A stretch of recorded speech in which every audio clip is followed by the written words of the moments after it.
Assalamu alaikum warahmatullahi ta'ala wabarakatuh. Barkanku da kasancewa da GZ Tech TV. Yau za mu yi ku bayani akan wayansu application guda 5 masu matukar amfani. Wayanda za su ba ma wayanka kariya ta yanda mutum zai tura ma wani abu, zai ce ma ka bude, kana budewa zai kwashe ma bayanai naka kawai ya tafi da shi. Ko kuwa zaka je kai downloading wani application wanda baka san amfani shi ba, amma kuma application in yana kwashe ma duk wani bayanai naka, nambobin wayanka da sauran sirrikanka gabaki daya yana turawa zuwa wani wajen. So wayannan application in guda 5 za su ba ma wayanka matukar kariya ta yanda mutum bai sai kwashe bayananka ba. Domin gani yanda ake amfani da wani application ko domin gani wayannan application ku biyo mu cikin wannan shirin. Idan wannan shine farkon zuwan wannan channel, muna roƙonka da ka danna mana alamar subscribing, kana ka danna mana alamar karrawa, ne zai bada dama duk wani sabbe shirye mu za ka ringa samuwa. Mun gode, mu je a fara shirin. Kafin mu shiga cikin shirin, wata alfarma ne nake nema wajen ku, kuma na san ba gagaran ku zai yi ba. Abin da nake nema wajen ku shine za ku zo ku danna mana alamar subscribing kamar haka, sannan ku danna mana alamar karrawa ku zabi all, sannan kuma ku danna mana alamar liking. Hakan ne zai bada daman duk wani sabbe shirye mu za ku ringa samuwa. Mun gode. Yauwa, kamar yadda na gaya muku da cewa za mu nuna muku wani application guda 5 wanda ya kamata ce ka ajiye a wayanka. So da farko dai yanzu haka na mu shigo cikin setting namu mu nuna muku yanda application in suke zama. So ga setting namu nan, bayan ka shigo setting naka da yake mu namu nan yake, so za mu zo mu duba nan wajen security location nan wajen security location. So idan kun duba nan wajen security location din, a nan wajen akwai inda aka ce device admin apps. In dai aka ce muku admin, kuma kun san menene yake nufi da admin, wato ainihin mutane ne wayanda suke da wayanda abubuwan yake wajen su, ko su ne masu kaya, ko ba haka ba.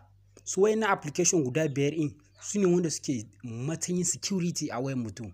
So in mun shiga cikin nan gurin za ku ga wayannan application din guda 5. So na farko za ku gani gashi nan wajen don't touch my phone, nan wajen gashi aka ga find my device, nan wajen gashi aka ce mobile security, nan wajen aka ce screen lock service, wannan kuma aka ce Tat Eyes wannan. So idan kun duba a bidiyon mu na baya wanda muka yi wancan, mun yi bayani akan wannan application mai suna don't touch my phone. So wannan application da muka yi bayani a cikin wancan bidiyon mu don't touch my phone nan, ku je ku duba cikin channel din akwai bidiyon da muka yi akan wannan application mai suna don't touch my phone din nan. So wanda inda tabbas mutum ya taba ma waya, application in zai kara. So wannan application kuma mai suna find my device, wanda inda tabbas wayanka ya bata, za ka kai tracking din wayanka da wannan application in. Wannan application mai suna mobile security, wannan mobile security ne wanda shi ma yake zama akan waya. Yanzu kamar a ce na je cikin Play Store zan yi download din wani application. So ban san da application ba, ban san wasu kayayyakin da ke cikin application ba, ni dai na shiga cikin Play Store da cewa zan yi download din application, ko ba haka ba. So da nazo zan yi download din application in, inda tabbas application in na soke shi a wayana zai cutar mun da waya, ko da ce in na soke shi a wayana zai kwashe mun bayanai na wanda ni ban san da su ba, zai tura zuwa wani wajen. So wannan application mai suna mobile security ba zai ba da daman wannan application in ya soko a cikin wayanka gabaki daya ba. Duk wani application da zaka je ka soke shi a Play Store, ko zaka soke shi a wani waje, ko zaka tura shi a wani waje, wanda inda tabbas ka bude datan ka, ko ka bude wani export ko me wanda zai na kwashe bayananka, so wannan application mai suna mobile security nan ba zai taba ba ma wannan application daman cewa ya soko zuwa cikin wayanka ba.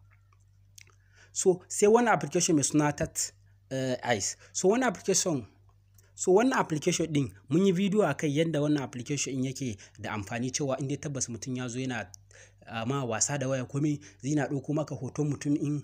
Mun yi bidiyo akai da za ku zo ku je ku duba cikin channel namu, za ku ga yadda muka yi bayani akan wannan application din.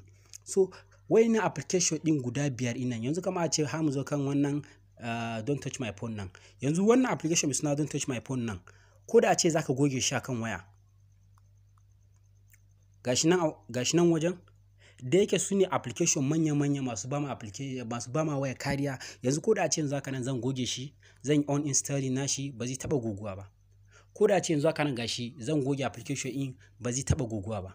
Duk saboda application in yanda yake zaune akan waya, ba kowane application bane yake samu daman ya zauna akan waya. Duk saboda duk wani application da dai tabbas yana zama akan wayanka, inda tabbas yana ba ma wayanka kariya, so inda tabbas yana zama irin wannan wajen, inda tabbas kace zaka goge shi, ba zai taba goguwa ba. Inda tabbas ka zo ka kalli application a nan wajen, so wannan application gaskiya yana da matukar amfani. wannan application in kenan. Yanzu kaga da yake nace zan goge shi, zan yi uninstalling nashi, za ga application in ba zai taba goguwa ba ta yanda zai bada dama ya gogu.